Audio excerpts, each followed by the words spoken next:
My CEO fired me by text message while her Mercedes was still parked in my driveway.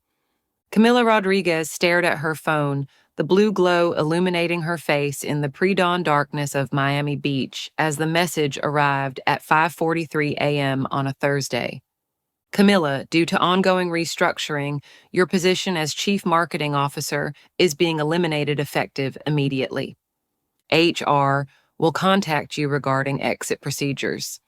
Victoria Blackwell, CEO of Suncrest Media for 6 years. Camilla's boss, mentor, and supposed friend for the past decade. The same Victoria whose pearl gray S-Class Mercedes AMG was currently sitting in Camilla's circular driveway, where it had been since 9:30 p.m. last night when she'd arrived for an emergency strategy session with Martin, Camilla's husband of 8 years. The pieces had been there all along, Camilla realized now. The lingering touches at company events, the private meetings that ran suspiciously late, Martin's sudden interest in corporate media strategy after 15 years of claiming her work bored him to tears. Victoria's casual mentions of seeing Martin at industry functions, Camilla had been too busy to attend. For months, Camilla had dismissed her suspicions as paranoia, the anxious imaginings of a woman approaching 40 in an industry that worshipped youth and novelty. Victoria was her champion at Suncrest, the woman who had handpicked her from a mid-level position and elevated her to the executive suite. Martin was her college sweetheart, the steadfast architect who had supported her ruthless work schedule and frequent business travel with unwavering patience. Neither would betray her so completely. It wasn't possible. Yet here was Victoria's $160,000 luxury sedan in her driveway at dawn, her termination text still glowing on Camilla's phone screen, and the muffled sounds of her husband's laughter drifting down from the master bedroom of their waterfront Coconut Grove home. Camilla stood frozen in her running clothes. She had risen early for her usual 5-mile route along the bay, as the full impact of this dual betrayal crystallized in her mind. 10 years of driving Suncrest's marketing strategy to record growth, 8 years of building a life with Martin, of postponing children to focus on their careers, of planning a future that apparently no longer included her. Erased with a text message, replaced in her own home. She didn't throw things, didn't scream, didn't rush upstairs to confront them in what was surely an incriminating position. Instead, Camila Rodriguez, who had conquered Miami's cutthroat media landscape through strategic brilliance rather than emotional outbursts, did what she always did when faced with a catastrophic setback. She began planning her response. First, she silently returned to her Tesla, parked on the street after her late meeting the previous night. She retrieved her laptop bag, containing not just her company computer, but also the external hard drive where she backed up critical files weekly, a habit from her early career days that had proven unexpectedly valuable as she climbed the corporate ladder. Next, she moved to Martin's home office and located the spare key to the Mercedes. Martin had insisted on keeping it in case Victoria ever needed help with the car, an explanation that now took on an entirely different meaning. Then she walked calmly to the sleek vehicle, unlocked it, and searched the glove compartment, center console, and under the seats until she found what she was looking for. Victoria's personal phone, forgotten in her haste or overconfidence. The CEO used 2 phones, one for business, one for personal matters, a practice Camilla had always found unnecessarily complicated but now understood perfectly. Victoria's phone required facial recognition to unlock, but the notifications were visible on the screen. Camilla took photos of several telling message previews, including one from Victoria to her sister. Finally making my move with Martin. Camilla has no idea what's coming. With methodical precision, Camilla returned the phone exactly as she'd found it and relocked the car.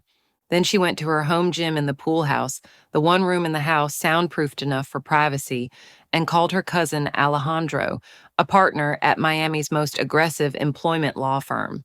"I need to meet you at your office." "Now," she said when he answered, her voice steady despite the storm raging inside her. "Bring whoever handles corporate malfeasance and prenuptial enforcement." Camilla, it's not even 6 a.m. Victoria Blackwell just fired me by text while she's upstairs in my bed with my husband. The words came out with clinical detachment, as if she were describing market research findings rather than the implosion of her professional and personal life. A pause. I'll be at the office in 30 minutes. Use the private entrance.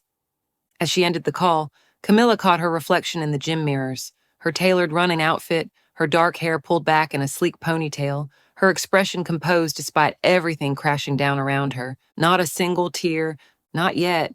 She had given everything to Suncrest Media, her youth, her health, her chance at motherhood, building the company's digital transformation, while Victoria Blackwell took the credit and the seven-figure bonuses. She had supported Martin through failed architectural ventures and career crises, bankrolling his boutique firm until it finally gained recognition.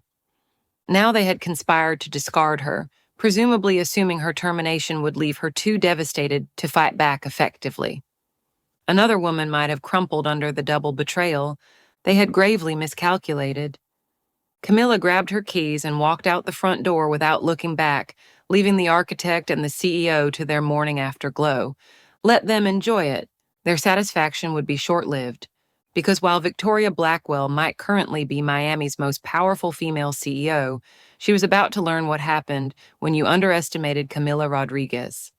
Alejandro Vasquez's corner office overlooked Biscayne Bay, the morning sun now fully risen and glinting off the water as Miami's business district came to life. Despite the early hour, he had assembled a formidable team, himself a battle-tested employment attorney named Diana Reyes and a divorce specialist with a reputation for ruthlessness. "Let me be clear about what we're facing," Camilla explained, having laid out the morning's events with the same precision she would use for a marketing strategy presentation. Victoria's termination text came exactly 1 week after I questioned certain financial discrepancies in the marketing budget allocations. Diana leaned forward. "What kind of discrepancies?" "Significant ones. 3 digital marketing agencies receiving contracts despite being substantially outbid by competitors. All 3 have the same registered agent, a hold-in company called Blackstone Digital." Alejandro whistled softly. "Let me guess, connected to Victoria Blackwell?" "Her brother-in-law is the CEO, though you won't find that relationship disclosed in any company documents." Camilla pulled out her laptop, opening a spreadsheet. "I've been tracking the contracts for months. Over $14 million diverted to these agencies in the past year alone, with deliverables that don't match industry standards." Diana was already taking notes. "This smells like kickbacks." "I raised concerns directly with Victoria last Wednesday. She assured me she would investigate personally." Camilla's mouth tightened. "By Friday, she was having dinner with my husband. By Monday, she was questioning my team's performance in the executive meeting. And now, Thursday morning, I'm terminated while she's in my bed." Alejandro exchanged glances with Diana. The timing creates a compelling narrative for wrongful termination and potential whistleblower protection. "I want more than protection," Camilla said flatly. "I want accountability." The divorce attorney, Sofia Mendez, who had been silently reviewing the prenuptial agreement Camilla had brought, finally spoke. "Your prenup is quite strong on infidelity clauses. If we can document Martin's affair, he forfeits most financial claims, including equity in the Coconut Grove property." "Documentation won't be a problem," Camilla replied, pulling out her phone to show the photos of Victoria's car in her driveway and the message notifications. "And I've accessed our home security system remotely. It shows Victoria arriving last night and not leaving." Alejandro nodded approvingly. "You've been thorough." "I built a media company's entire digital strategy. Evidence gathering is kindergarten-level work by comparison." Camilla's composed exterior finally cracked slightly, her voice catching. "What I don't understand is why. I mentored Victoria when we were both climbing the ranks. I introduced her to my husband at a company retreat 5 years ago. I've been nothing but loyal to both of them." Sofia's expression softened with practiced sympathy. "In my experience, affairs like this aren't about the betrayed spouse's shortcomings. They're about opportunity and ego. Your husband likely enjoys the validation from a powerful woman, and Victoria gets to take something else of mine, Camilla finished, her momentary vulnerability disappearing behind renewed determination. So, what's our strategy? For the next 2 hours, the legal team constructed a multi-pronged approach that would hit Victoria and Martin simultaneously on professional and personal fronts. By the time Camilla left Alejandro's office, she had a clear battle plan and something she had lacked in the pre-dawn darkness: hope. As she waited for the elevator, her phone buzzed with a text from Martin. "Where are you? We need to talk. It's important." She stared at the message, imagining the scene at their home. Had Victoria left yet? Had they discovered Camilla's absence and realized she wasn't responding as expected to the termination? Were they scrambling to control the narrative before she could act? The elevator doors opened, and Camilla stepped inside without responding to the text. Martin could wait. She had more pressing matters to attend to, specifically a meeting with Lawrence Hammond, chairman of Suncrest Media's board and Victoria's most important ally. Some fires needed to be lit before others could be extinguished. Victoria Blackwell had always considered herself invincible in the corporate arena. At 43, she had conquered Miami's male-dominated media landscape through a combination of strategic brilliance, calculated networking, and the occasional strategic elimination of threats to her ascension.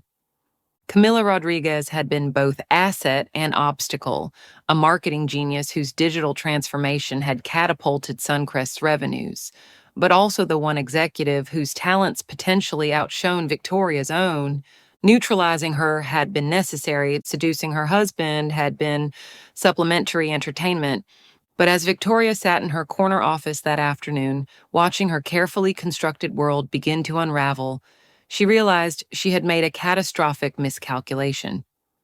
"Lawrence Hammond is requesting an emergency board meeting tomorrow morning," her assistant announced, looking confused.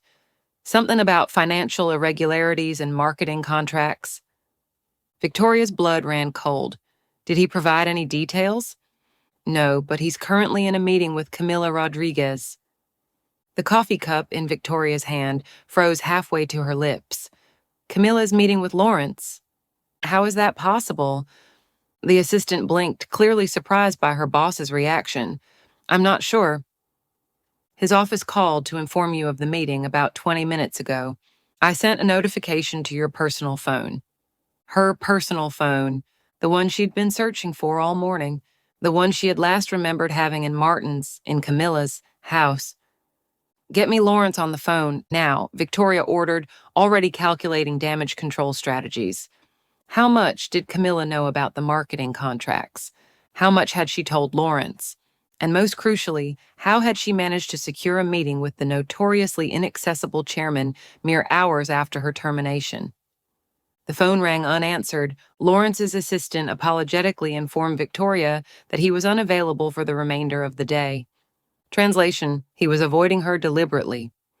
Victoria's next call was to Martin, who answered on the first ring, his voice tense. "She knows, Victoria. She hasn't come home, isn't answering calls or texts. Her assistant says she's unavailable indefinitely and has her lawyer's number if I need to communicate with her." "Did she say anything before leaving this morning?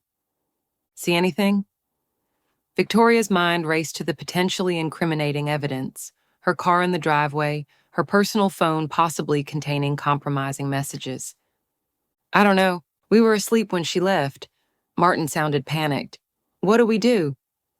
Victoria had seduced enough married men to recognize when one was crumbling under pressure.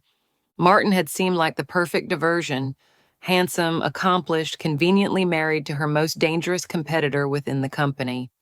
His architectural firm's recent success had been largely orchestrated through connections Victoria had facilitated, making him simultaneously grateful and pliable. Now he was proving to be a liability rather than an asset. "Pull yourself together," she snapped. "Check your prenuptial agreement. Secure any joint accounts. Act normal if she contacts you." "Normal?" "Victoria, I woke up with my wife's boss in my bed, and my wife missing. There's nothing normal about—" She ended the call, irritated by his histrionics. Men could be so emotional in crisis situations. Victoria needed clarity, strategy, and most importantly, control over the rapidly deteriorating situation. Her executive assistant appeared in the doorway again, her expression grave. HR is on line 1. They say Camila Rodriguez has filed a formal whistleblower complaint with documentation about the Blackstone digital contracts. And the SEC General Counsel's office is on line 2. Victoria felt the floor drop from beneath her. The Securities and Exchange Commission. This was no longer just an internal corporate matter or romantic complication. This was potential criminal exposure. As she reached for the phone, her email chimed with a new message from CRODRIGUEZ@personal.com. Subject, we should talk. She clicked it open with a sense of dread. Victoria, by now you've realized I'm not simply accepting my termination. While you're managing calls from Lawrence Hammond, HR, and potentially the SEC, you might want to check your personal phone, if you can find it. I suggest looking in your car. I have a proposal that might mitigate the professional and personal damage you're facing. Plaza Hotel lobby bar, 7 p.m. tonight. Come alone. Camilla. A chill ran through Victoria's body as the implications settled. Camilla had access to her personal phone, had seen messages, had potentially documented evidence not just of the misappropriated marketing contracts, but also of the affair with Martin. In less than 12 hours, Camila Rodriguez had gone from dismissed executive to existential threat. Victoria glanced at the SEC call, still blinking on her phone, then back at Camila's email. She made her decision instantly, as she always did in crisis. Cancel my appointments for the rest of the day, she instructed her assistant. I have an urgent personal matter to attend to. She needed to find her phone, assess the damage, and prepare for tonight's meeting. Because if there was one thing Victoria Blackwell understood perfectly, it was leverage, and Camila Rodriguez now appeared to have plenty of it. The Plaza Hotel's lobby bar embodied old Miami glamour, dark woods, brass accents, and strategically dim lighting that flattered the city's elite as they conducted business over overpriced cocktails. Camilla had arrived 30 minutes early, selecting a corner booth that offered both privacy and a clear view of the entrance. She wore a white Armani suit that contrasted sharply with her olive skin and dark hair, a power color that commanded attention without trying. No jewelry except her grandmother's emerald earrings. No wedding ring. Victoria arrived precisely at 7 p.m., scanning the bar with the practiced ease of someone accustomed to assessing rooms. She had chosen black, a Chanel suit that Camilla recognized from last quarter's board presentation. Battle armor. Thank you for coming, Camilla said, as Victoria slid into the booth across from her. Let's skip the pleasantries, Victoria replied, her voice tight. What exactly do you want? A server approached, and Camilla ordered a sparkling water with lime. Victoria requested a double scotch, neat, telling in its deviation from her usual single glass of wine at company functions. I want what I've earned, Camilla said once they were alone again. My position, my equity, my dignity. Victoria's laugh held no humor. You can't seriously expect to be reinstated after filing a whistleblower complaint. The relationship is beyond repair. I don't want reinstatement at Suncrest. Camilla let this settle between them. I want the Vantage Media acquisition you've been secretly negotiating. Victoria's carefully composed expression faltered slightly, the first crack in her polished exterior. Vantage Media was a struggling digital content platform that Victoria had been quietly pursuing as a personal investment, separate from Suncrest's business. The acquisition talks were confidential, known only to a handful of people. How did you... I've managed your digital strategy for 5 years, Victoria. Did you really think I wouldn't notice the data mining on Vantage's audience metrics through our platforms? Or the mysterious meetings with their CEO that appeared nowhere on your official calendar, but required my team's presentation decks? Victoria's drink arrived, and she took a substantial swallow before responding. Vantage is a personal investment opportunity. It has nothing to do with Suncrest or your termination. Except you've been using Suncrest resources to evaluate it, company time to negotiate it, and most problematically, proprietary audience data to value it. Camilla sipped her water calmly. The board might have interesting perspectives on that arrangement. This is blackmail. This is negotiation. Camilla placed a folder on the table between them. My terms are simple. You will withdraw from the Vantage acquisition. You will provide a letter of recommendation transferring the opportunity to me, along with all existing due diligence materials. You will facilitate an introduction to their CEO, presenting me as your chosen successor for the deal. Victoria stared at the folder without touching it. And in return? In return, the whistleblower complaint focuses solely on the Blackstone digital contracts without mentioning Vantage. Your brother-in-law takes the fall for the kickback scheme, which, let's be honest, was primarily his idea anyway. You claim ignorance and cooperation, keeping your position, if not your reputation, entirely intact. And the personal matter, Victoria's voice hardened, your husband. Camilla's expression remained impassive, though the mention of Martin sent a lance of pain through her carefully maintained composure. Martin is no longer my concern. Consider him a parting gift, though I suspect you'll find his appeal diminishes considerably once his financial circumstances adjust to the terms of our prenuptial agreement. Victoria studied her, clearly searching for weakness or deception. Why Vantage?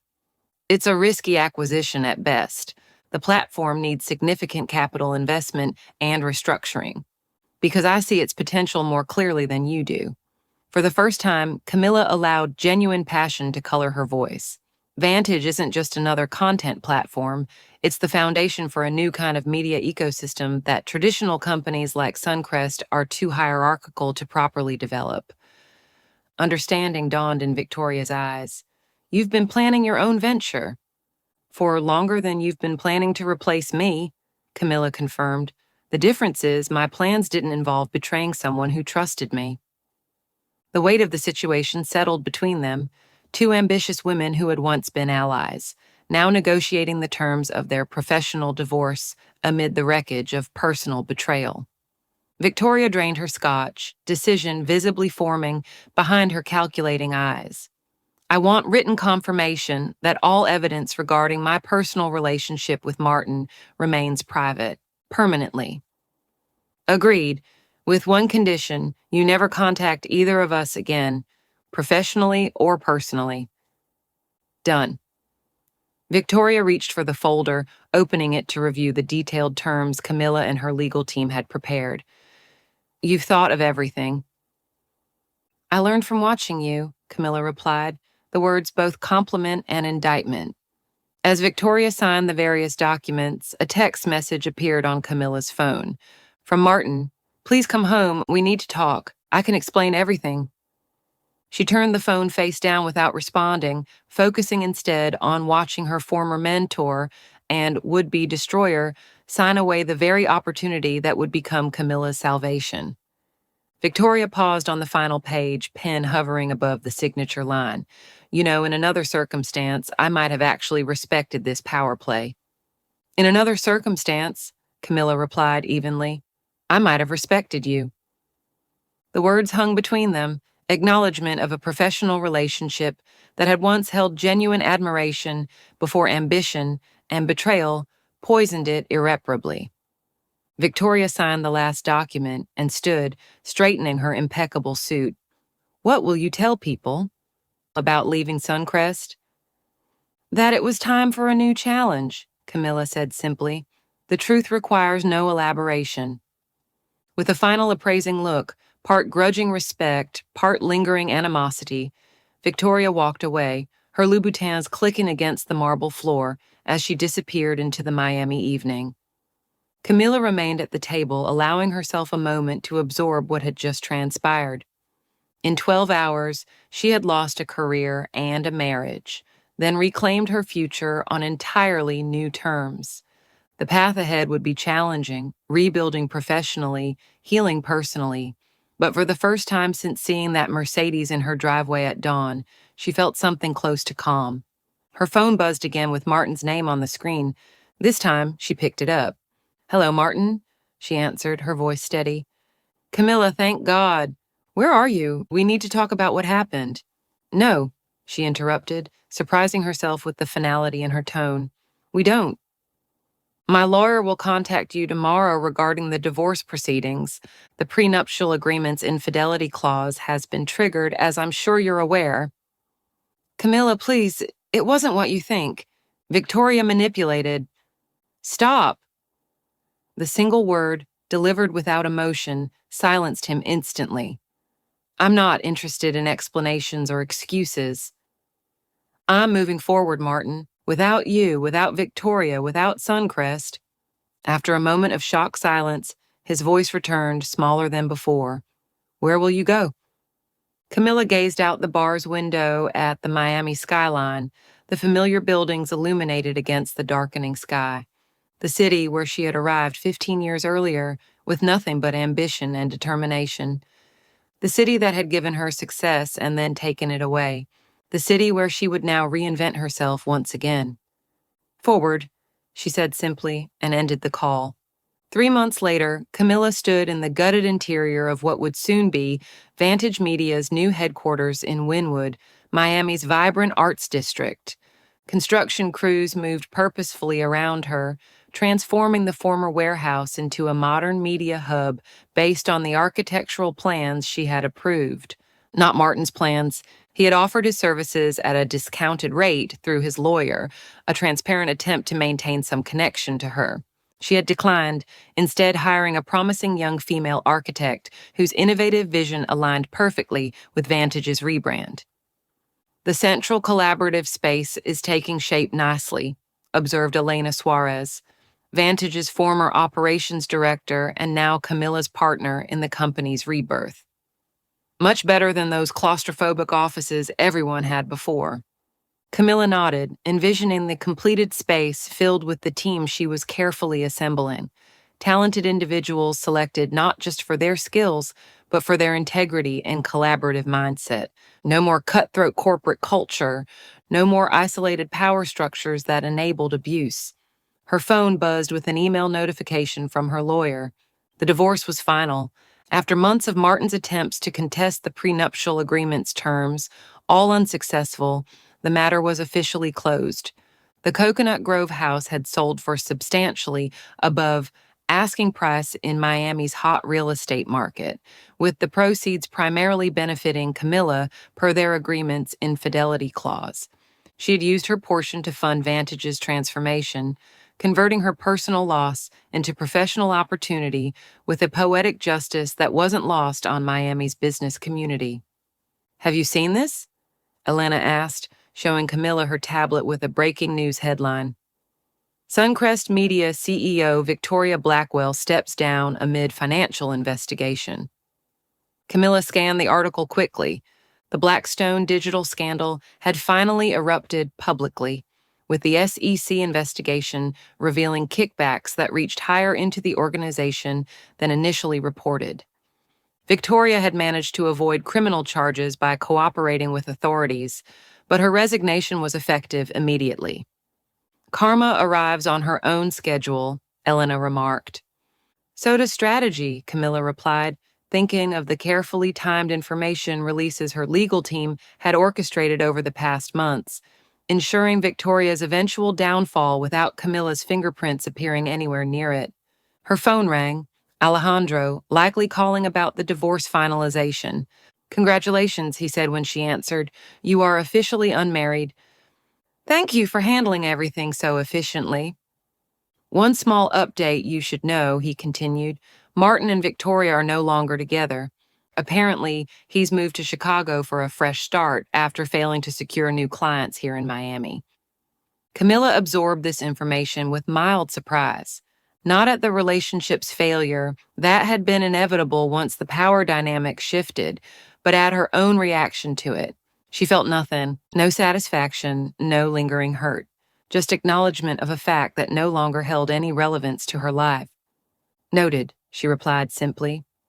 After ending the call, Camilla continued her tour of the construction site, discussing timeline adjustments with the project manager. Vantage's relaunch was scheduled for the following month, with several major clients already signed based on Camilla's reputation and vision for a more transparent, creator-focused media platform. As the afternoon sun streamed through the industrial windows, illuminating the space that would soon embody her second act, Camilla reflected on the text message that had changed everything just 3 months earlier. Victoria firing her while lying in her bed with her husband, the dual betrayal that should have destroyed her professionally and personally. Instead, it had become the catalyst for her reinvention. The glass ceiling she had pressed against for years at Suncrest had shattered, not with her rising through it, but with her walking away from the building entirely to construct something of her own.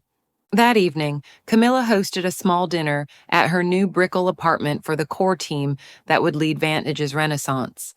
As she raised a glass to toast their shared future, she couldn't help but think of that morning when everything had fallen apart, standing in her running clothes, staring at Victoria's Mercedes in her driveway, reading the termination text that her CEO had sent from her husband's bed. To unexpected beginnings, she toasted, meeting the eyes of each person around her table, people chosen for their talent and integrity rather than their usefulness in power games, and to building something worth our loyalty. As glasses clinked and conversation flowed, Camilla felt the final pieces of her transformation lock into place. She had lost a career built on someone else's empire and a marriage founded on shifting lies. In their place, she had gained authentic purpose and genuine connections. Her CEO had fired her by text while sleeping with her husband, but in the end, Camilla Rodriguez had fired them both from her life and emerged stronger for it.